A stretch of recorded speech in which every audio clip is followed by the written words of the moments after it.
Olá vocês, sejam bem-vindos a mais uma edição do TV Você, eu com vocês e vocês comigo sempre. Obrigado aí pela preferência, pela audiência.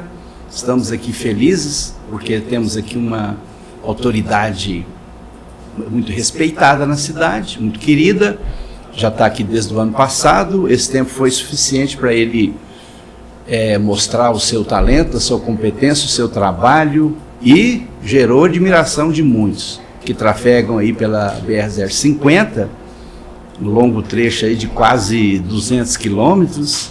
Então estamos muito felizes, daqui a pouco eu já vou falar quem é. Antes, porém, eu vou passar para vocês alguns endereços para que vocês possam estar nos acessando. Nós estamos no nosso website www.tvvocê.com.br, estamos no Instagram, ao vivo e a cores. É só você clicar lá, TV Você Catalão, você vai estar nos acompanhando. E temos também esse QR Code aqui, é só você clicar aí e acessar os nossos conteúdos e assistir aí com a gente. E nós temos o nosso canal, que no YouTube, que as nossas entrevistas ficam todas arquivadas lá. Quiser rever alguma entrevista, fica à vontade. Estamos lá no TV Você Catalão no YouTube, tá bom? Bom, pessoal, estamos aqui hoje com o nosso grande comandante, inspetor-chefe da 6ª Delegacia Regional da PRF de Catalão, Wesley Almeida, para ser mais exato, Wesley de Souza Almeida. Muito obrigado, comandante, pela sua presença aqui. Suas palavras iniciais. Boa tarde, Marcelo. Boa tarde, Gabi. Satisfação estar aqui com os senhores, para a gente conversar sobre segurança pública e atender aos ouvintes. Satisfação enorme. Estamos aqui desde o ano passado e já deu para sentir um tanto que é especial essa Catalão. À disposição aí para a gente trocar algumas ideias. Muito bom, comandante. A gente fica muito feliz com a sua presença aqui. Afinal de contas, são vários questionamentos, várias perguntas, e com certeza o senhor vai estar podendo nos orientar com relação a várias questões, com relação aí à fiscalização, à segurança, o trânsito aí da nossa querida e antiga BR-050, né? Que eu fiquei sabendo que o senhor é responsável por quase 200 quilômetros, né, de rodovia, abrangendo aí cidades de Ipameri, Campo Alegre, Catalão, Cumari. Mas antes da gente entrar nesse tema, eu vou te deixar à vontade, o senhor à vontade, para se apresentar. Falar um pouco aí da sua vida anterior, sua formação, de onde o senhor está vindo e por aí. Fica à vontade. Obrigado, Marcelo. Acho que é pertinente, a gente começar por aí, até porque acho que a grande curiosidade das pessoas é saberem, quem é o Wesley Almeida, de onde veio, natural de onde. Mas, enfim, nesse sentido, para começar é o seguinte: eu sou goiano, de Minasul, no norte do estado de Goiás. Nasci lá, cresci, casei por lá, e aí saí de Minasul para estudar, fazer faculdade, aí vim para Goiânia, aí de Goiânia ingressei na Universidade Federal de Goiás, no curso de Direito, e daí para frente foi só estudos, trabalho, estudo.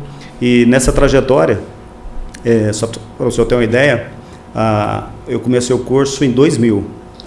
2000 e terminei em 2005. Na Polícia Rodoviária Federal, eu fui nomeado em 2004, tá? Mas durante a Faculdade de Direito, eu estava prestando concursos, me preparando para concursos públicos. E aí, nessa trajetória aí de preparação, eu consegui ser aprovado para o cargo de técnico previdenciário do INSS, onde passei quase 2 anos. Interessante. E aí fui aprovado em seguida na Polícia Rodoviária Federal Aí fui nomeado em 14 de dezembro de 2004 e comecei a trabalhar na PRF em janeiro de 2005. E aí são mais de 20 anos. Mais de 20 anos já. Nessa trajetória nessa atividade. E quando eu entrei na Polícia Rodoviária Federal, Marcelo, a gente começou a trabalhar ali em Jataí, sudoeste goiano. Cidade boa, grande. Isso, lá temos a 5ª delegacia. Sim. E eram 2 postos, né, da Polícia Rodoviária Federal, São Simão e Santa Rita do Araguaia. Aí fiquei um bom tempo ali em Santa Rita do Araguaia, 1 ano aproximadamente. Depois fiquei mais 6 meses ali na unidade operacional de Jataí mesmo. Sim. Aí quando eu fui removido lá para Anápolis, para trabalhar na 2ª delegacia. Outra cidade, a 2ª era a cidade do estado. Positivo. Então tive a oportunidade de trabalhar no sudoeste goiano, depois fui lá para o norte, né?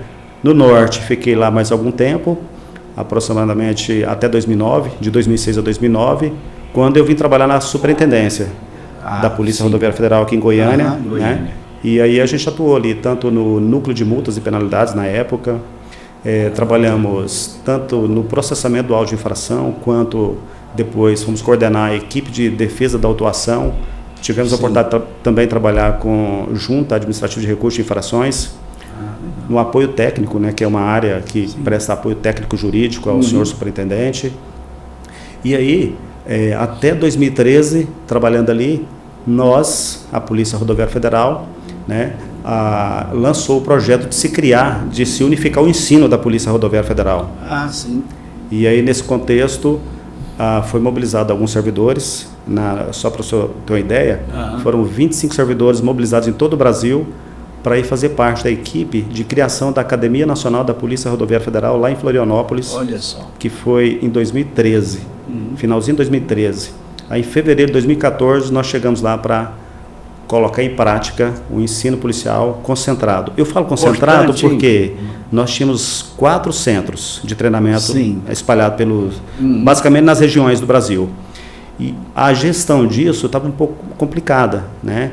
Toda vez que tinha curso de formação profissional, que é o novo policial, né, sendo preparado para assumir o cargo, a logística ficava muito complicada trabalhando com esses 4 centros. Sim. E aí veio a ideia de concentrar tudo em Florianópolis. Importante isso. E aí, começando ali em 2014, aí consegui trabalhar por 10 anos ali, em 2014 a 2024, até o ano passado. Aí foi quando nós fomos convidados a assumir a 6ª delegacia da Polícia Rodoviária Federal aqui em Catalão, para dar continuidade ao trabalho policial. Muito bom. E no ensino, Marcelo, é interessante que lá nós tivemos a oportunidade de passar pela formação de vários policiais, novos policiais rodoviários federais. Só para você ter uma ideia, nós temos 13 mil agentes pelo Brasil, aproximadamente, tá? Que são 13.098 cargos. Então, lá nós tivemos a oportunidade de trabalhar com aproximadamente quase 7 mil agentes. Muita gente. Nesse período de 10 anos. Que legal. E aí voltamos para cá para atender aqui a uma necessidade do Josiel Silva, que estava aqui no comando, amigão nosso de longa data. Também muito querido. Muito querido. Prestou um ótimo trabalho aqui na região. Cheguei aqui, encontrei a delegacia pronta, preparada, com servidores bem alinhados com a demanda. E aí estamos dando continuidade a esse trabalho aqui na delegacia. Muito bom. Inspetor, são 27 superintendências, né? Cada estado tem uma superintendência. Positivo. E mais de 150 delegacias, né? Seria isso?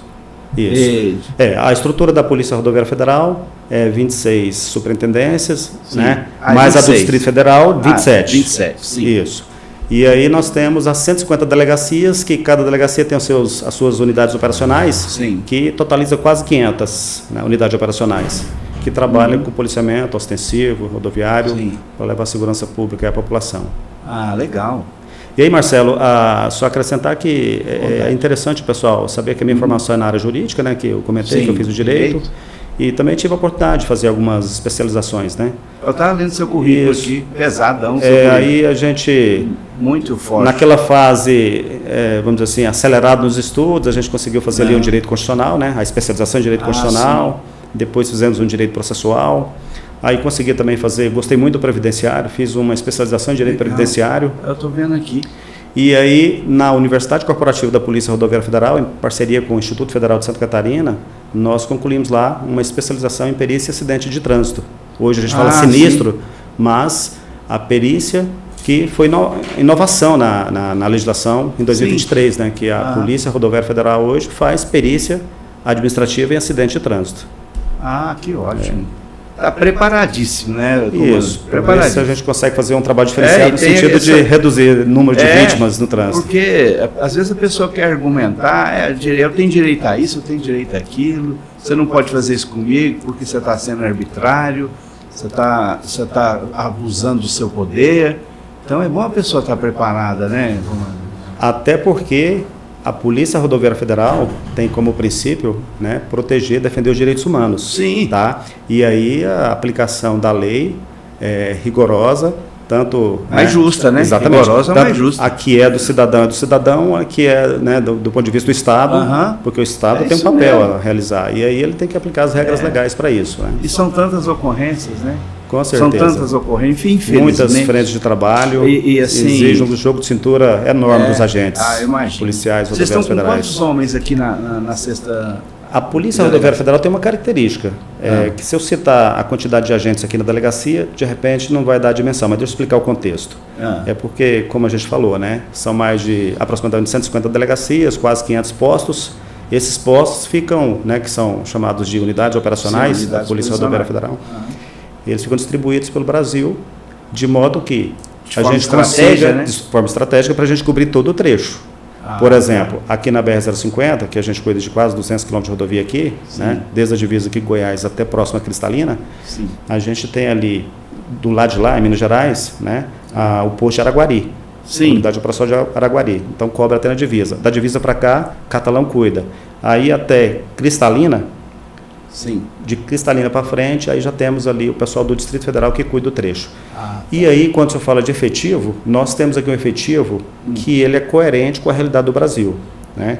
Que é uma equipe que consegue entrar na viatura, fazer ronda para cobrir todo o trecho e ainda ficar agentes ali para fazer atendimento ao público. É uma escala... O ideal, nós temos estudo no sentido do ideal, mas a gente trabalha com o necessário. E quando a gente fala necessário, a gente vem complementando essa necessidade de atendimento com tecnologias também. A gente pode falar mais tarde. Vamos falar então, sobre hoje isso. A gente tem um quadro de servidores, aproximadamente 24 servidores, que é uma unidade operacional que atende todo o trecho aqui com os quase 200 km de rodovia federal. Sem falar desses apoios que a gente tem nos extremos e também equipes volantes, né, da unidade central em Goiânia, da superintendência em Goiânia, que em situações excepcionais... Dá aquele suporte. Com certeza. Dá uma resposta satisfatória. Tem sempre campanhas que vocês têm deflagrado aí, têm feito essas campanhas. Inclusive, nós estamos agora no mês de maio e foi deflagrada essa campanha em São Luís, lá no Nordeste. A campanha o Maio Amarelo. Maio Amarelo. Né? Exatamente. Justamente porque naquela região ali do Norte, Nordeste, tem várias ocorrências, inclusive com relação a motocicletas, né? Isso. A motocicleta, muito acidente, né? Isso. O Maio Amarelo, ele é muito importante porque, assim como existe o Outubro Rosa, né, o Novembro Azul, o Maio Amarelo é para trazer a sociedade para a discussão da questão da violência no trânsito. Ou seja, conscientizar as pessoas que a gente precisa dar atenção a essa temática, porque pessoas estão morrendo no trânsito. E como, né? E o Maio Amarelo é exatamente para quê? Movimentar toda a sociedade, até porque o ponto de partida foi da iniciativa privada, da criação do Maio Amarelo. E aí é mobilizar a sociedade civil, né, tanto a sociedade civil, né, quanto os órgãos governamentais, no sentido de fazer campanha, ações, para colocar isso em evidência, no sentido de chamar atenção para que as pessoas adotem um comportamento seguro no trânsito. E quando eu falo adotar comportamento seguro no trânsito, nós estamos aí desde 2011 atendendo às recomendações da Organização das Nações Unidas, no sentido de reduzir mortes e lesões no trânsito. Começou em 2011, a primeira década, né, que foi de 2011 a 2020, em que a ONU propôs aos países membros reduzir pelo menos 50% o número de mortes e lesões do trânsito. E a gente não conseguiu, viu, Marcelo? Né? Não conseguimos. É um número, né? Isso. Porque, olha só, comandante, só te interrompendo um pouquinho para te passar um dado aqui que eu peguei no próprio site da Polícia Rodoviária Federal. Ali está mostrando que somente nos 2 primeiros meses de 2025, esse ano agora, janeiro e fevereiro, a PRF registrou 4.728 sinistros envolvendo motocicletas em todo o país. Essas ocorrências deixaram 5.720 feridos e, infelizmente, 295 mortos. Ou seja, é um índice muito alto, preocupante demais, né? Positivo. Em razão da letalidade dos acidentes mostrada pela estatística, esse tipo de veículo está no foco das ações. Positivo. De educação e fiscalização durante todo esse mês de maio.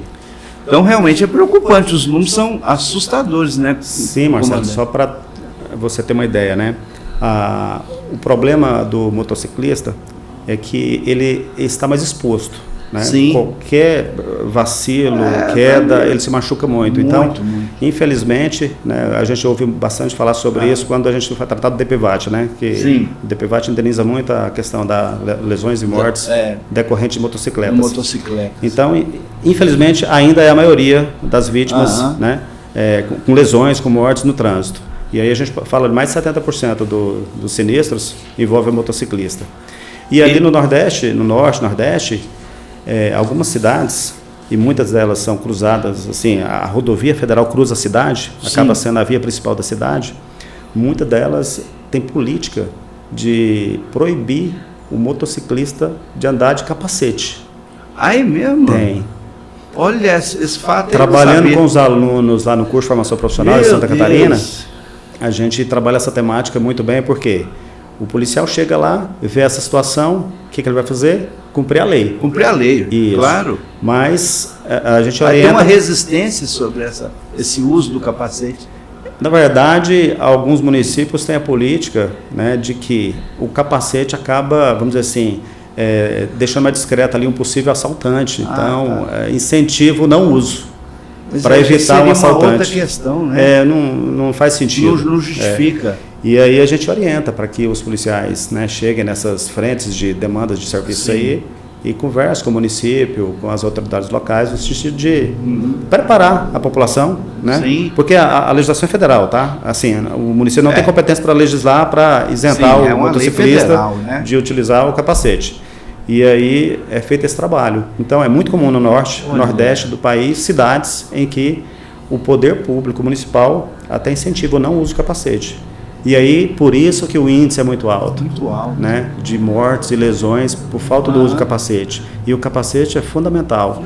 Ele, bem acondicionado ali, ele evita a consequência de piorar ali uma lesão. Um traumatismo craniano ali, a pessoa já às vezes morre até no local, né? Exatamente. E outro fator também que potencializa tudo isso é a potência da moto, positivo, as cilindradas, motos potentes, poderosas. E agora tem moda também do condutor ali mostrar o velocímetro, mostrar que está ali a 200 e pouco quilômetros por hora. Uma falta de responsabilidade do condutor, né? Porque ele não está colocando só a vida dele em risco, né? Está colocando a vida de outras pessoas também. Né? E a Polícia Rodoviária Federal vem fazendo um trabalho diferenciado para coibir até essas motos potentes, né? É comum acontecer ali no trajeto entre Anápolis e Brasília. Tem uns rachas também, né? Isso. Existem os rachas, né? Em que motocicletas de alta cilindrada circulam em altas velocidades ali, então a gente fiscaliza tanto o excesso de velocidade quanto a questão da documentação, a regularidade ali dos equipamentos, né? Então, por vezes a Polícia Rodoviária Federal deflagra a operação nesse sentido, até com helicóptero, viu, Marcelo? Porque para alcançar uma motocicleta dessa a mais de 200 km por hora, os nossos veículos, automóveis, caminhonetes não conseguem alcançar. E aí é feito todo o trabalho de distribuir as equipes, né, dar o sinal de parada, bloqueio viário para abordar esse cidadão para verificar se está numa condição regular. Meu Deus, que isso. Mas essas rodovias, comandante Alisson, já estão muito bem assim, monitoradas, né? Com relação a radares, câmeras, né? De muita precisão. Positivo. Não seria também isso. Essa somatória de fatores que melhoram na fiscalização, né? E na segurança também, né? Isso, a gente pode detalhar um pouco sobre isso, até para explicar aquela questão do efetivo, né? Sim. Muitos falam assim, Uai, chefe, eu não vejo seus policiais trabalhando, né? Eu passo na unidade operacional, o pessoal não está abordando, mas assim, uma coisa que o pessoal não sabe, né?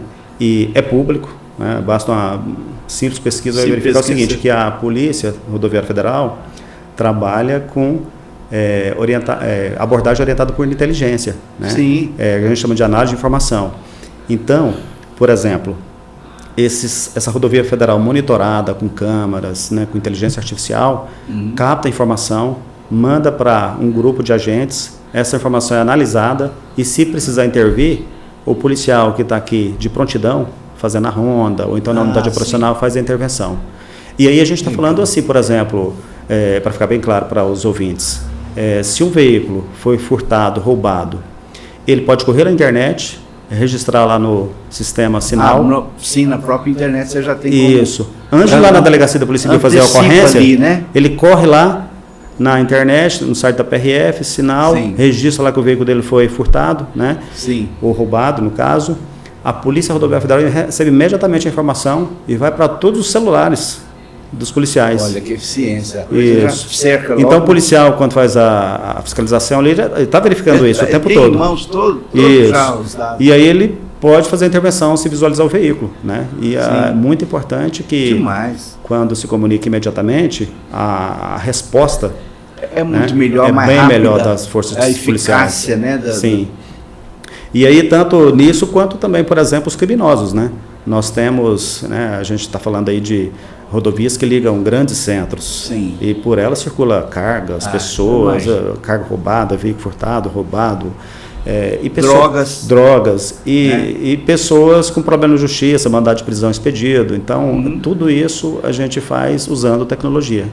Todo esse levantamento. Então, eu lembro que tinha umas campanhas, comandante, que tinha ali uma somatória de esforços ali. Tinha o fisco, tinha a polícia ambiental, isso, a polícia rodoviária, aí cada um analisando ali se tem arma sem porte, sem registro, positivo, drogas, inclusive mercadorias sem documentação fiscal. Positivo. Isso a gente chama de operação integrada, né? Operação integrada. Porque se você pensar assim que a Polícia Rodoviária Federal é responsável pela segurança viária. Sim. E aí o combate ao crime que acontece nas rodovias federais. Vocês não estão ali para ver mercadorias sem nota, por exemplo, fiscal, de competência do fisco estadual. Sim. A gente não tem competência para fazer a fiscalização. Certo. Se for uma questão criminal de flagrante delito, tudo bem, a gente vai intervir. Mas infração administrativa, aí a gente tem que trabalhar em conjunto com o fisco no sentido de coibir a circulação de mercadoria sem nota fiscal, por exemplo. Certo. E aí a gente tem transporte de cargas, que mercadoria sem nota fiscal, temos a questão do passageiro, sendo transportado de forma irregular, o transporte coletivo de passageiro no caso. Então tem operações integradas com o fisco, com a NTT, com a fiscalização ambiental, verificando também, né? Isso.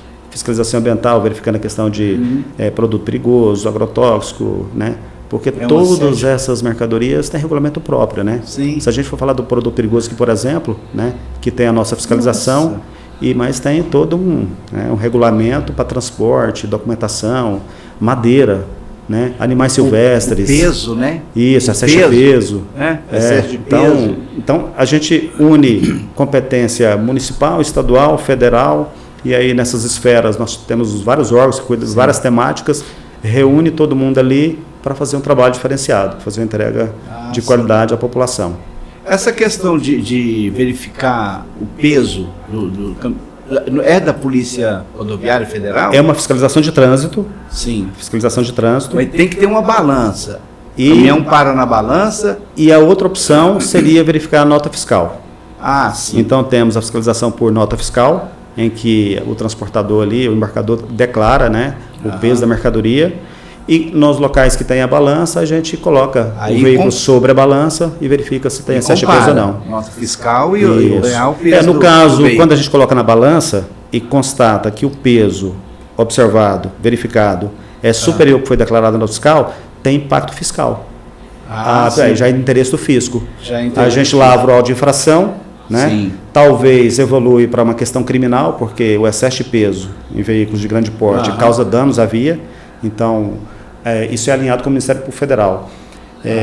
Em Goiânia nós fazíamos bastante isso. De madeira, soja, também, por exemplo. E aí, dependendo da situação, a gente encaminha até uma ocorrência criminal, encaminha o cidadão ali como, né, por exemplo, causando dano ao pavimento. Ou seja, crime de dano, tá? A gente enquadra no crime de dano e encaminha para apuração criminal também. E às vezes essas pontes aí também não foram projetadas para suportar esses pesos exagerados. E a gente visualiza as ocorrências por aí, né? De pontes caindo, tudo mais, interdições. A pessoa aproveita a situação ali, bota bem mais peso ali, a ponte exatamente vai, né, cedendo aos poucos, né? Isso. Então isso é o contexto da operação integrada, quando a gente precisa trabalhar com várias frentes, né? Várias temáticas, aí a gente se une, a Polícia Rodoviária faz o seu papel, o Fisco faz o seu papel, a NTT faz o seu papel, a Polícia Ambiental o seu papel e a gente faz uma entrega aí.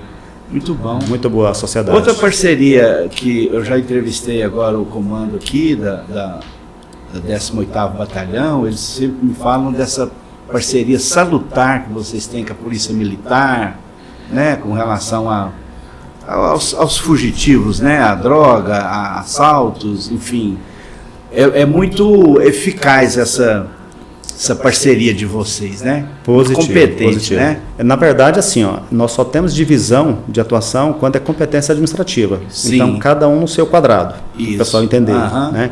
Mas quando se trata do crime, né, ou de socorrer a vítima, auxiliar, aí todos são parceiros no sentido de mobilizar força para que a gente possa fazer um trabalho de qualidade. E assim, a gente sabe que as pessoas vivem na cidade e da cidade ingressam na rodovia. Sim. Então, muito importante essa parceria porque nós temos hoje o Sistema Único de Segurança Pública, né, em que há integração legal das forças de segurança pública. Essas forças de segurança pública, por força de lei, né, assim, até por força de lei, precisa trabalhar de forma integrada com informações, troca de experiência, para quê? Para que a gente possa, quando o cidadão ingressar na rodovia federal, alcançá-lo já com as informações. Então, o nosso monitoramento, por exemplo, não é só em rodovia federal, é fora da rodovia federal também. Né? É dentro da cidade, inclusive. Né?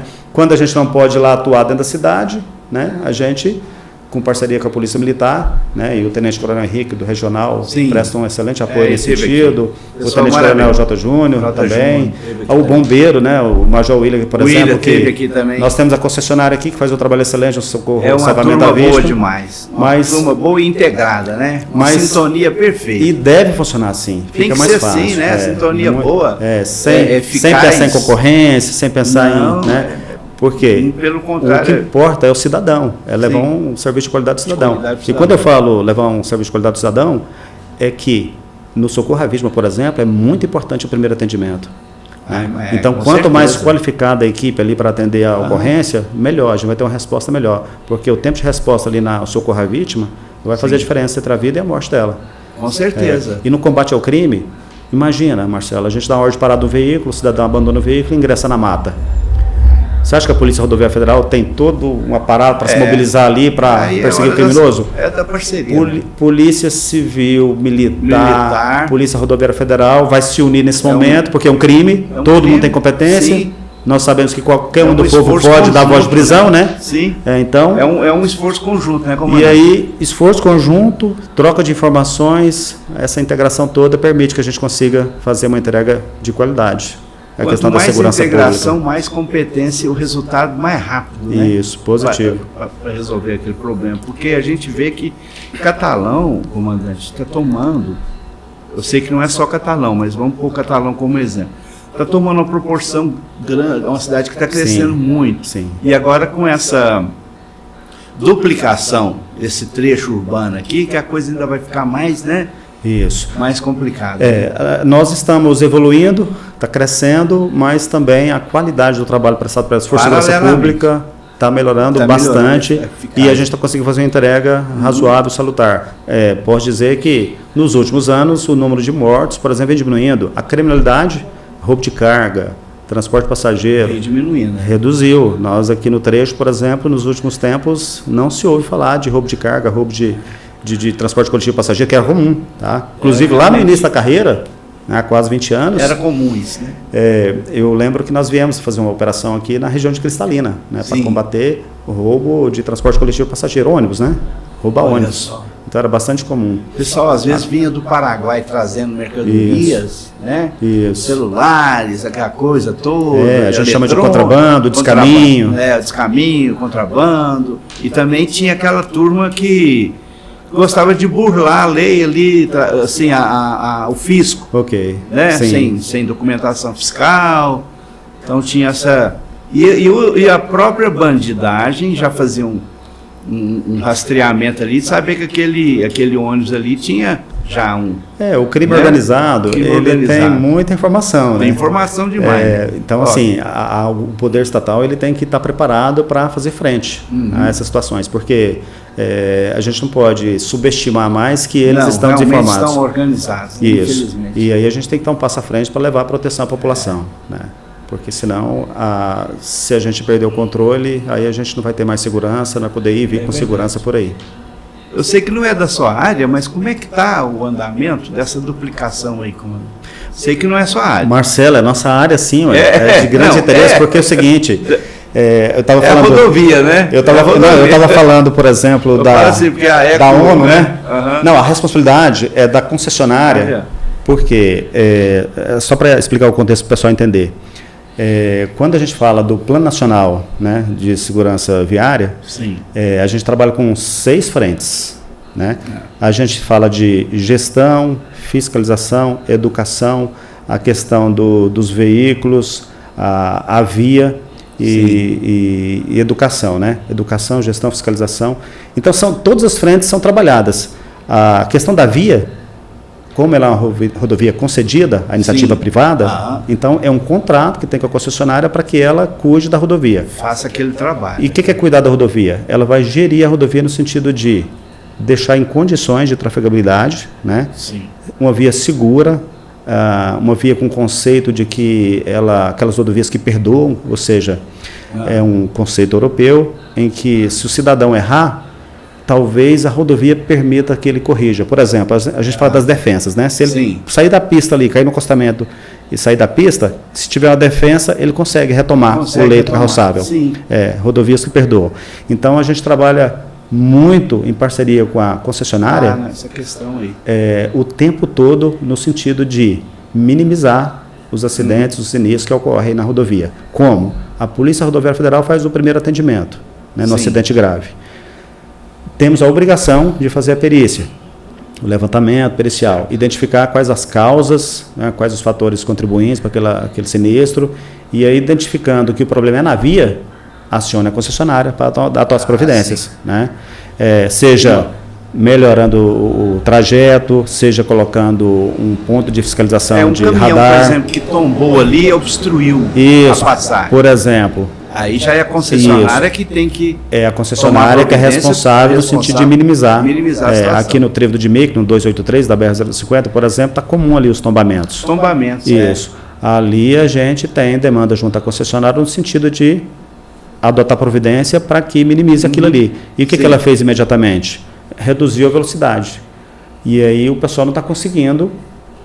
Vem em alta velocidade, entra ali na rotatória em alta velocidade e não consegue. E não é falta de sinalização, né, comandante? Não é falta de sinalização. Exatamente. Não é falta de sinalização. É onde a gente fala que mais de 90% dos sinistros... As pessoas falam, não tinha sinalização? Não, pelo contrário, é muito bem sinalizado. Não, no primeiro momento, o que a gente fez? No primeiro tombamento, o segundo tombamento, para ser mais exato, eu já pedi a equipe para verificar qual é a velocidade dos caminhões que estava entrando ali. Aí a gente foi lá no disco do tacógrafo, observou a velocidade e verificou a velocidade. Aí a gente verificou que alguns, né, na verdade até esse momento todos tinham excedido a velocidade, né? Estava passando os 40 km por hora.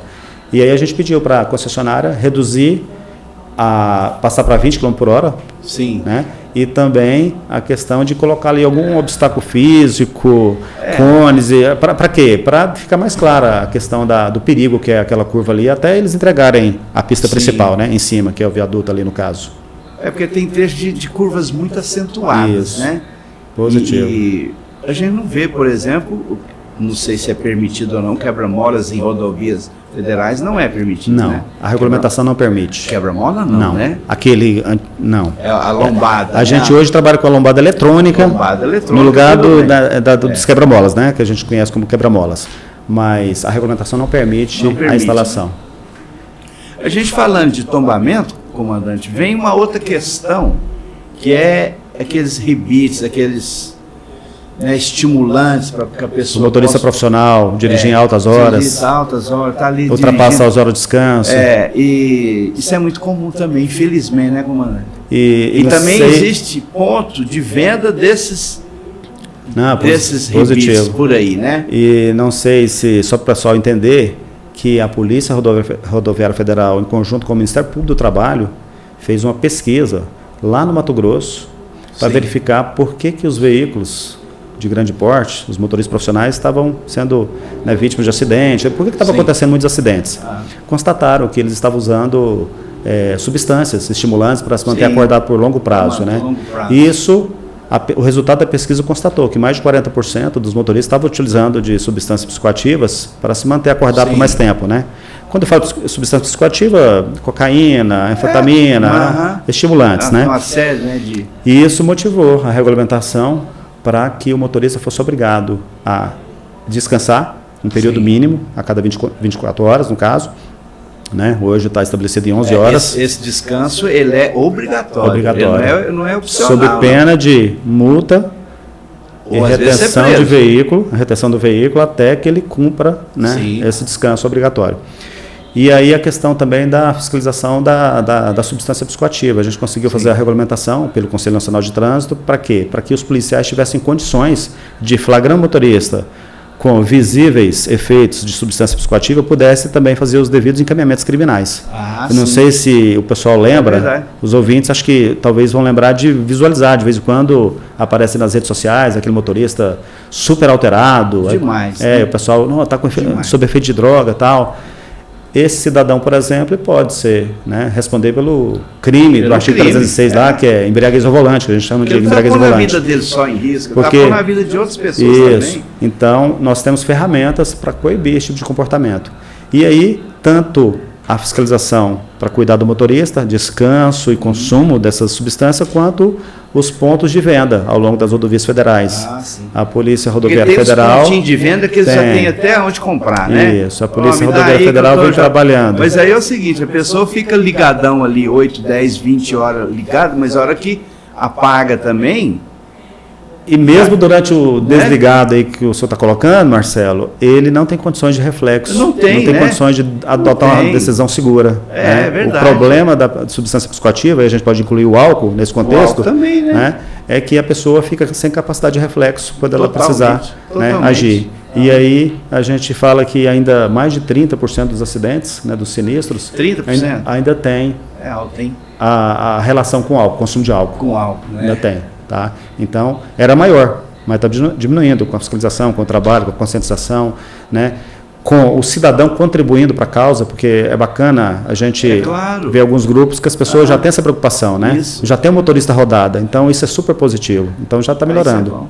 Porque outro fator também, comandante, festa de roça, nessa nossa região, que tem muita festa de roça, e tem, às vezes tem que pegar a rodovia federal, né?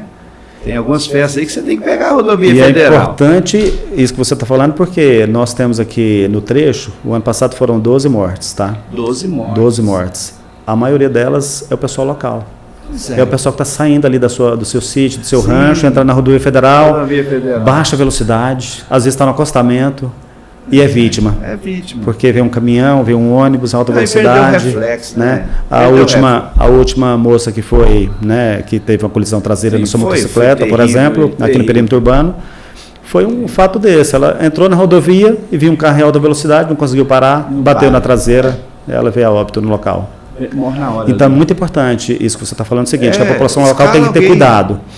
Vai para uma festinha aí, escala uma amiga ali e fala, você é o motorista da vez, você vai beber Guaraná. Exatamente. E o povo não deixa de beber. E o veículo em condições seguras, né? Porque o veículo tem que estar em condições seguras. Eu estou falando de condições seguras porque, assim, para a gente é bastante claro o motivo, as causas contributivas, né, do acidente ali, do sinistro.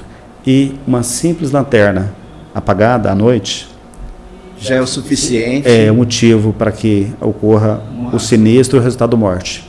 assim, para quem é o proprietário ali, às vezes não presta tanta atenção, para ele não é tão comum, mas... Às vezes acha que é um pequeno detalhe. Para ele não é tão relevante, mas super relevante, porque ele com a lanterna ligada, ele de longe ele é visto, né? E aí o condutor que está atrás consegue agir tempestivamente no sentido de evitar um sinistro quando está visível. Vamos falar um pouco sobre a cadeirinha, ela é uso obrigatório ou não, e também sobre o extintor de incêndio, o fadado extintor de incêndio que foi deixado como opcional. Fala um pouco dessas duas questões aí. Olha, na verdade, assim, a gente tem muita pesquisa e assim, uma coisa relevante se falar é o seguinte, que a Polícia Rodoviária Federal, além dela trabalhar orientado por informações, né, de análise de informações de inteligência, no sinistro de trânsito, como eu falei, a gente faz o levantamento e verifica quais são as causas. Tem uma estatística ali para ver todas as ocorrências. Isso, né? Nós trabalhamos essas informações no sentido de descobrir qual foi a causa, né? E aí, nesse contexto, o transporte de criança, por exemplo, dispositivo de retenção, é fundamental para evitar.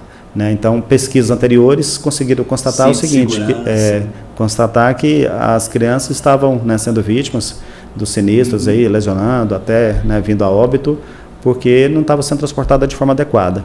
Aí, quando se adotou em 2008 o sistema, né, de retenção, o bebê conforto, a cadeirinha ou a assento de elevação, né, dependendo da idade, já tivemos uma redução no número de mortos, né, em sinistros envolvendo crianças, só porque estava usando o dispositivo de retenção. Então, Marcelo, a gente não quer que nenhum pai, nem uma mãe passe pela experiência.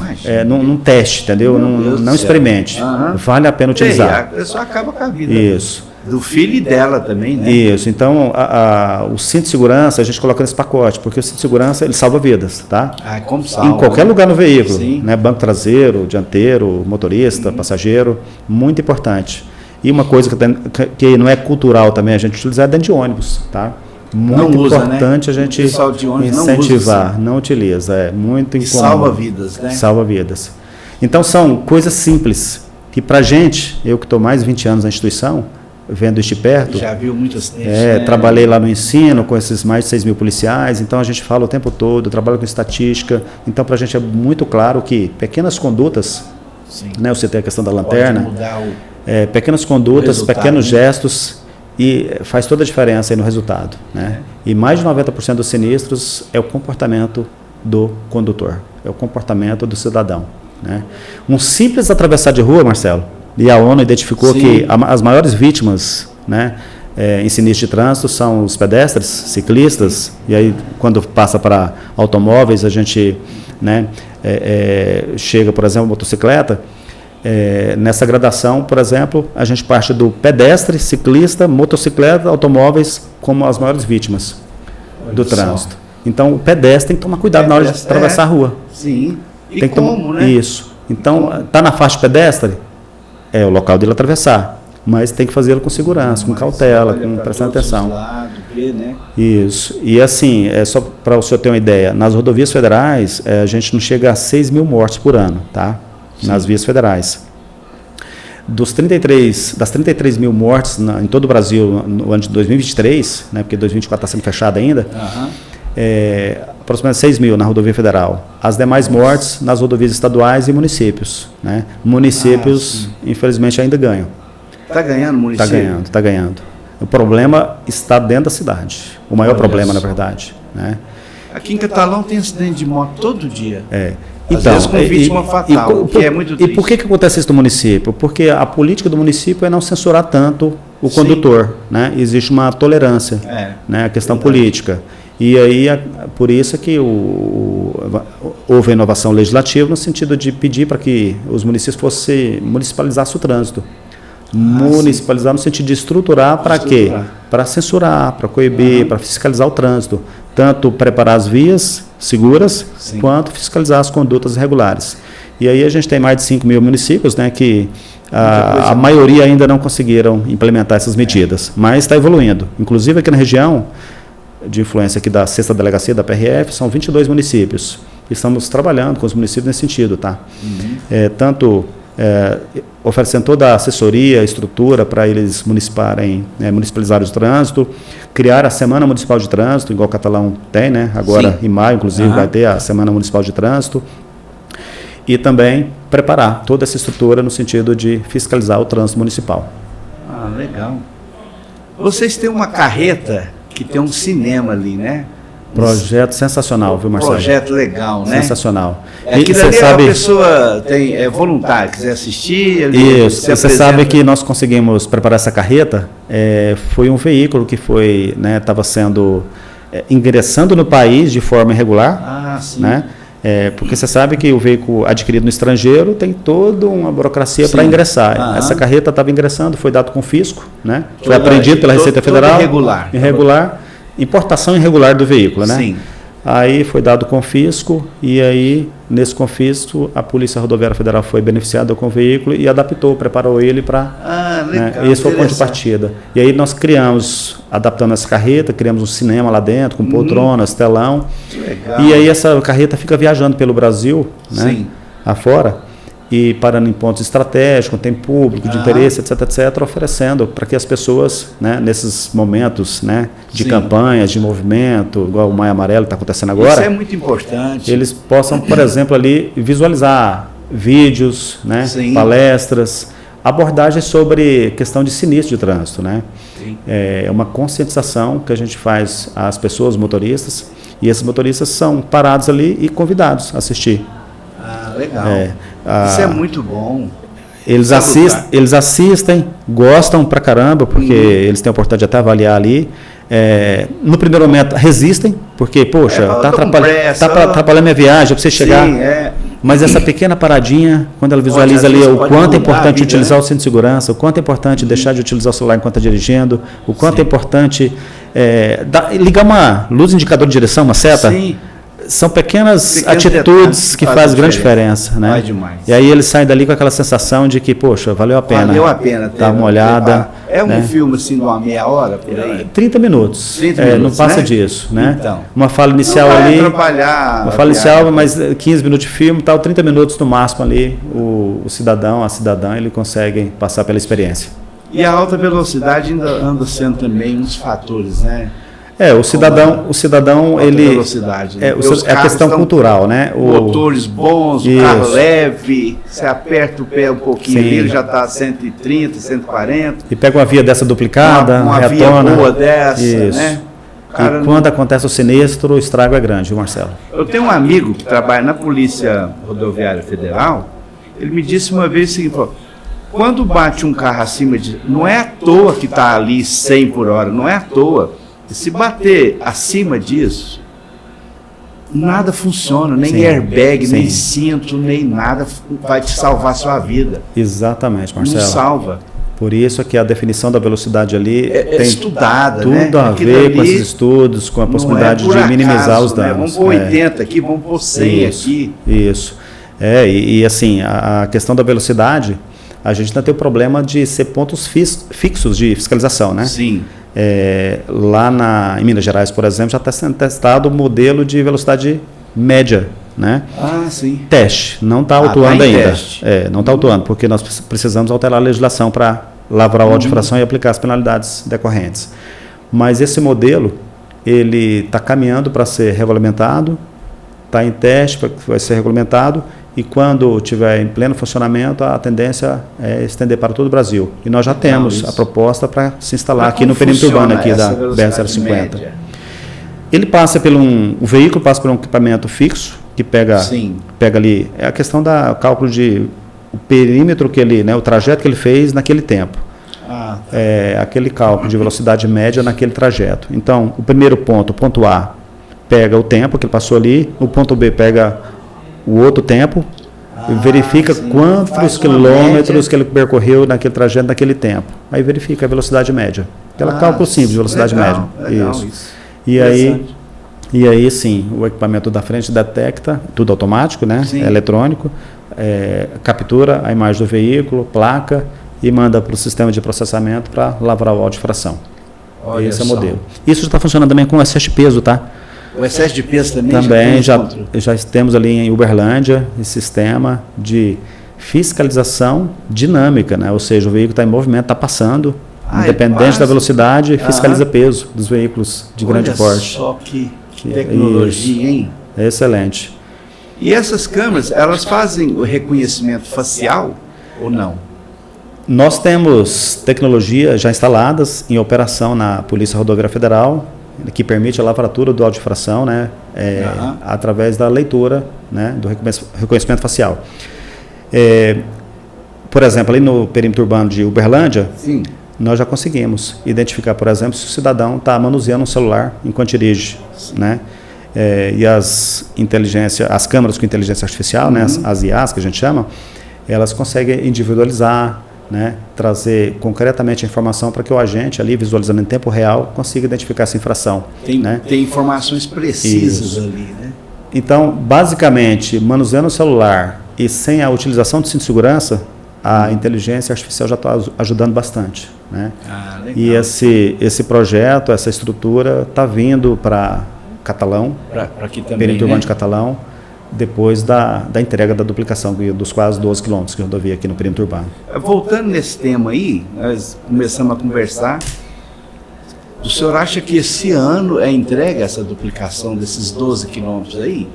Em tratativas com a concessionária, eles sempre afirmam que o cronograma está em dia, ou seja, está previsto para agosto deste ano a entrega de todo o perímetro urbano aí de Catalão concluído. Que coisa mais boa. Isso é um benefício. Vai mudar muito. Vai mudar Isso, demais, né? Bastante. Porque vocês têm que estar ali atentos, né? Porque tem um desvio aqui, tem um caminho ali que está meio improvisado, e tem o pare e siga, enfim. Vocês trabalham dobrado, né? E é difícil, Marcelo, porque todo mundo com pressa. Um dos objetivos, uma das missões da Polícia Rodoviária Federal é exatamente garantir, né, a fluidez do trânsito. Trafegabilidade, é proteger vida, a segurança. Né? É proteger vida, segurança pública e cidadania, e dentre, né, a estratégia da Polícia Rodoviária Federal é exatamente minimizar o período de parada, de interrupção aí durante essa trafegabilidade aí dos condutores. E aí esse perímetro aqui a gente o tempo todo administrando, para eles interditar a via, obras, né? Trecho em obras. Eles precisam fazer a proposta para a gente tem que analisar para saber se é pertinente aquela intervenção no sentido de minimizar, né? Sim. Para que o cidadão não fique muito tempo parado na fila ali, porque o condutor viajando para 15, 20 minutos, meia hora, é terrível. É cansativo, sim, né? É tenso ali, aquela... Sim. E é um tráfego grande ali, né? Exatamente. Muito grande. Tem na hora do rush ali no JK, por exemplo, que você atravessa você quer ir para o Castelo Branco, por exemplo, né? Aquilo ali é um transtorno, né? Exatamente. Você tem que voltar indo para o Uberlândia. Isso porque a gente vem trabalhando com a concessionária no sentido de minimizar, tá? De minimizar o mínimo, o máximo. O tempo todo, olha... Diminuir o sofrimento da pessoa. Vamos colocar mais uma opção à frente para ele ir lá e voltar, para ele não ficar preso aqui no congestionamento. Então, o tempo todo a gente trabalhando para minimizar, né? O tempo todo, né? Trafegabilidade, né? Para dar... Mas ali, Marcelo, a gente optou por manter a velocidade baixa, porque se houver danos, vai ser só danos materiais. Tá? E ali não morre gente, é porque Deus põe a mão também, né? E vocês estão ali... Mas o tempo todo acontecendo sinistros, colisões, mas é só dano material, e aí a gente solicita para que as pessoas tenham cuidado na hora de trafegar nesse período agora, né? E a hora que terminar, a gente vai ter a preocupação com excesso de velocidade, né? Aí já muda, aí a preocupação já é outra. Exatamente, né? mas nesse período agora, pelo menos, é só dano material. Lisinha, que é a coisa mais boa, né? Isso. Você tá aí com um carrão aí de 2.0, é só pôr o pé ali que o bicho vai embora, né? Excelente. E esses fabricantes, eles deveriam ter um redutor de velocidade, né? Isso já foi levado em consideração nesses estudos de vocês? O Conselho Nacional de Trânsito, ele tem as câmaras temáticas, né, que trabalham com a questão, né, dos veículos. E então o tempo todo é discutido sobre isso. E aí, não só no carro, na moto também, né? Mas do ponto de vista da regulamentação do Conselho Nacional de Trânsito, não tem limitador de velocidade. Não tem limitador de velocidade. Mas algumas empresas já estão fazendo, né? Nas suas frotas, colocando limitador de velocidade. Contrata o motorista, coloca para dirigir ali o caminhão, a caminhonete, e define ali que se ele ultrapassar determinado limite de velocidade, ele vai ser demitido por justa causa. Porque se você não pode passar de 100 por hora ali, por que você vai deixar o carro a 200? Com a capacidade de a 200 km por hora, né?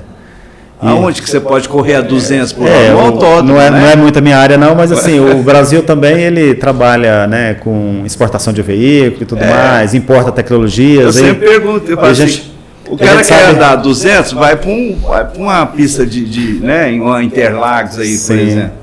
E a gente sabe que Estados Unidos e Europa tem as autovias lá, por exemplo, que não tem limite de velocidade, né? Agora, né? E aí, mas isso importar para o Brasil não está preparado ainda para receber essa situação. Temos que evoluir bastante ainda. Os carros até culturalmente. Carros autônomos, né? Positivo, né? Canadá está na vanguarda, por exemplo, né? Veículos não tripulados. Você chega ali e vai pedir a carteira de motorista para quem? Não, vamos trabalhar com inteligência artificial, né? Você chega ali, cadê o motorista? Olha o desafio para a gente, hein? Olha só, hein? Temos que nos preparar para isso também. Cadê o motorista? Não, senhor, aqui é autônomo. Exato.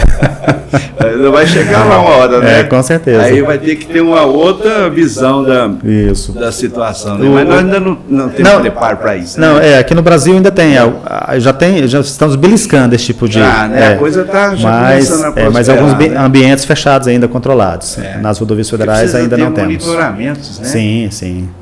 O carro tem que ter um aparato tecnológico muito bom para acompanhar avançado. Em tempo real esse veículo o tempo todo, né? Porque é uma máquina de matar se não estiver devidamente controlada. Isso mesmo. Comandante, quase uma hora nós ainda temos que tomar um café. Já, Marcelo, passa rápido, hein? A conversa está boa, envolvente. Excelente. Vamos tomar um cafezinho? Vamos lá. Logo. Maravilha, tranquilo.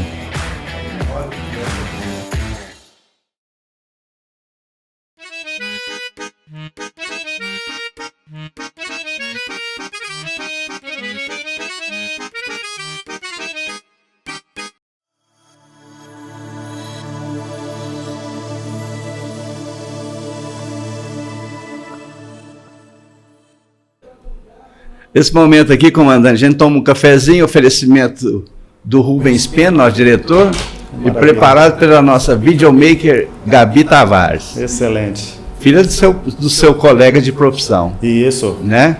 Nosso amigo lá, parceirão. Parceirão. Então, nesse momento, comandante, nós vamos deixar de falar um pouco de acidentes, sistema pesado, de segurança, de fiscalização. Queremos saber do comandante, do inspetor Wesley Almeida, no momento que tira a farda. Ok. Fica ali na família, qual que é o hobby, qual que é aquela parte assim que você dá uma descansada, principalmente mental, né? Porque a pressão ali é grande, né? Com certeza. Não, e o policial rodoviário federal, ele lida com muitas crises, né? Demais. E é impactante. Então, precisa sair do serviço. Tem que ter esse momento, né? Isso. E você sabe que o pessoal que trabalha na escala operacional é 24 horas de trabalho por 72 horas de descanso. E nessas 72 horas, por exemplo, ele tem a oportunidade de, né, ir para um rancho, descansar. Aí, no meu caso, hoje eu presto serviço expediente, né? Na delegacia, 8 horas por dia, né? Via de regra é isso, né? Claro que nós temos alterações aí, mas quando eu não estou na delegacia, né? Estou em casa, tranquilo, com a família. Aos finais de semana, por exemplo, a gente atende os convites, né, dos colegas para visitar Três Ranchos, que é uma maravilha. Churrasco. Isso. Três Ranchos é uma beleza. Basicamente isso. E aí, Marcelo, tem uma coisa interessante que nos ocupa também em alguns finais de semana, tá? O meu filho é pro player, jogador, né, em São Paulo lá de jogos eletrônicos. Olha que legal. E aí ele disputa campeonatos, né? E ele está bem aí Está em andamento. Graças a Deus está indo muito bem. Está seguindo bem. Ele começou com 16 anos, está com 20 anos agora. Está com 20. Desde essa época em São Paulo, trabalhando com isso, né? Era uma diversão que virou trabalho. Olha que legal. E aí eu fico ansioso para chegar ao final de semana para acompanhar. Mas ele está morando em São Paulo? São Paulo. Ele mora em São Paulo. São Paulo. Aí nas folgas vem para casa, né? Que legal. Mas você só tem um filho, comando? Esse filho, né? O Gustavo, que é pro player. E tem uma filha também, que é a Rayane, que ela faz medicina aqui na Universidade Federal de Catalão. Que legal, que orgulho, hein? Sensacional, que orgulho. Muito bom. Bom demais. Né? Daqui a pouco está aí, salvando vidas vai também. Vai ter uma doutora na família. Né? É maravilha. Então, os finais de semana, poxa, eu fico contando as horas para acompanhar o rapaz lá, bom, né? dar show lá no campeonato. Que coisa mais boa. Toca algum instrumento musical? Olha, tocar, não, mas eu sou o dono do violão, tá? Um amigo PRF, né, me presenteou um violão. Eu falei que gostava bastante, né? Mas chegou a dedilhar ali alguma coisinha? Saiu? Então, olha só, eu tentei fazer aqueles cursos pela internet, mas não funciona, né? Não funciona. Não deu, não? Mas de vez em quando eu tento arriscar. O dedo começou a doer.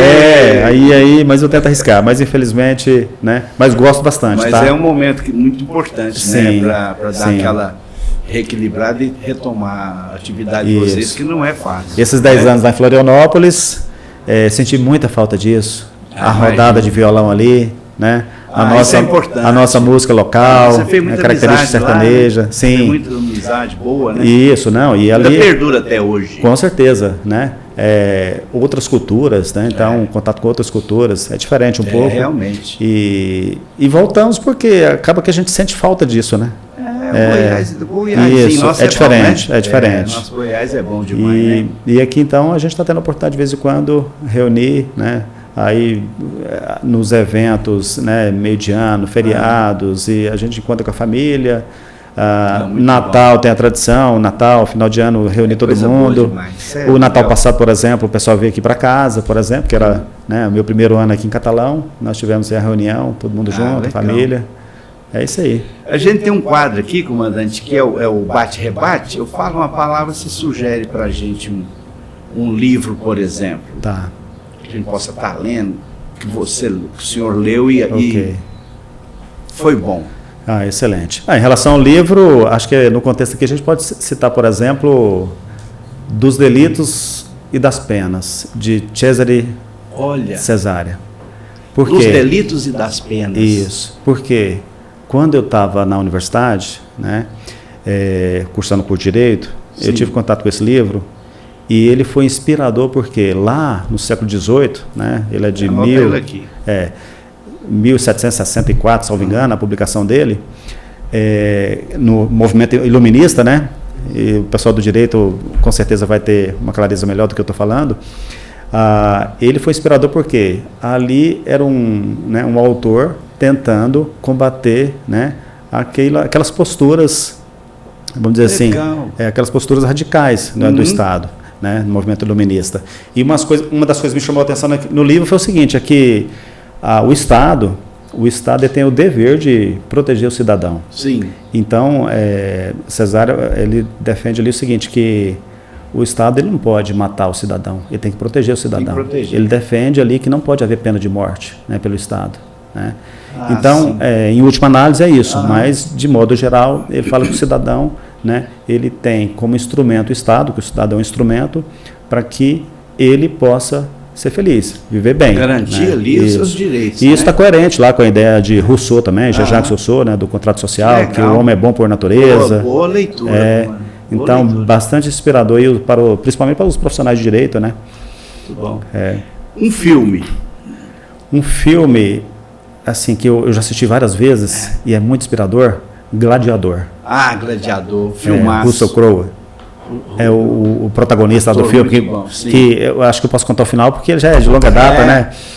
Ele morre no final, mas não por causa da, vamos dizer assim, da violência, mas por causa da temática, porque assim, era um cidadão resiliente, que lutou contra, né, também o arbítrio, ali na transição do Império Romano para, né, a República, né, para a República, demonstra esse contexto histórico. Sim. E o quanto é importante, né, a gente ter caminhado para a República, para a democracia. Verdade. Então o filme retrata muito bem esse contexto, né, a época da criação lá da arena, né, aquela arena.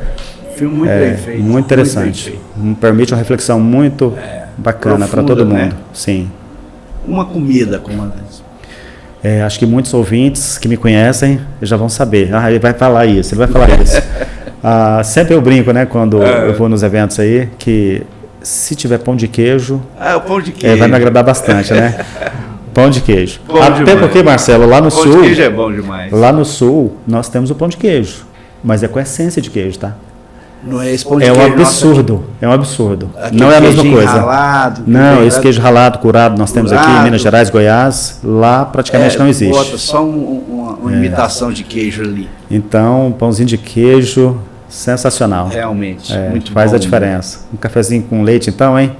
De manhã? Não tem nada melhor. Deu até fome agora, hein? Não, deu até fome. Passar ali na Deu lanchonete mais tarde. Na sua próxima visita aqui, nós vamos comprar um pão de queijo, viu? Tranquilo, Marcelo, tranquilo. Não vai faltar oportunidades. Não, vamos fazer uma parceria para o senhor estar aqui sempre com a gente. Maravilha. Viu? Contando. Não, até para trazer, né, experiências e orientar a população para que a gente possa viver com segurança, né? Sim. Um time de futebol. Quando eu era adolescente, o meu primo estava fazendo um teste lá no Corinthians. Ah, no Corinthians? Aí, por influência dele, passei a torcer para o Corinthians. Ah, sim. Mas eu cresci num ambiente mais de origem evangélica, sim. Então acaba, né, que não foi tão intenso isso, né? Mas na história, né, minha, exatamente, o Corinthians é um referencial. Então, assim, chama atenção. Né? Mas não sem fanatismo, sem... não é aquela coisa exagerada, né? Hoje a prioridade é o meu moleque lá, né? Que tá arrebentando lá nos jogos eletrônicos. Mas depois nós vamos conversar com ele, na hora que ele vier em Catalão. Excelente oportunidade. Pra gente conversar sobre esse tema, mais de 60 mil seguidores. Olha, e ele dá uma sumidade, então. Não, e em detalhe, assim, o interesse dos jovens, né, das crianças, né, ali na primeira idade, é muito grande em relação a essa temática. Aqui para a gente conversar sobre isso. Vamos combinar, sim. É interessante. Um bom tema. Excelente. Um ídolo.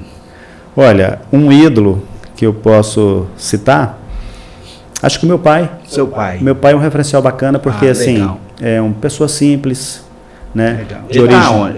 Ele mora em Palmas, Tocantins. Ele é goiano, mas em 95 ele mudou para Palmas e continuou por lá. Você tem ido lá? Sim. A última vez agora, ele que veio aqui, né? Ele veio a Goiânia, a gente se encontrou ali em Goiânia. Meu irmão mora em Goiânia, então a gente está sempre em contato. Reuniu com a família. O ano passado a minha mãe se foi, né? Então ele está sozinho. Isso. Sim. Então ele está sozinho, mas um referencial que eu tenho do meu pai é o seguinte, é que um homem honesto, legal, de princípio, né? Nunca fez nada demais em termos de patrimoniais na vida, mas pelo menos o exemplo.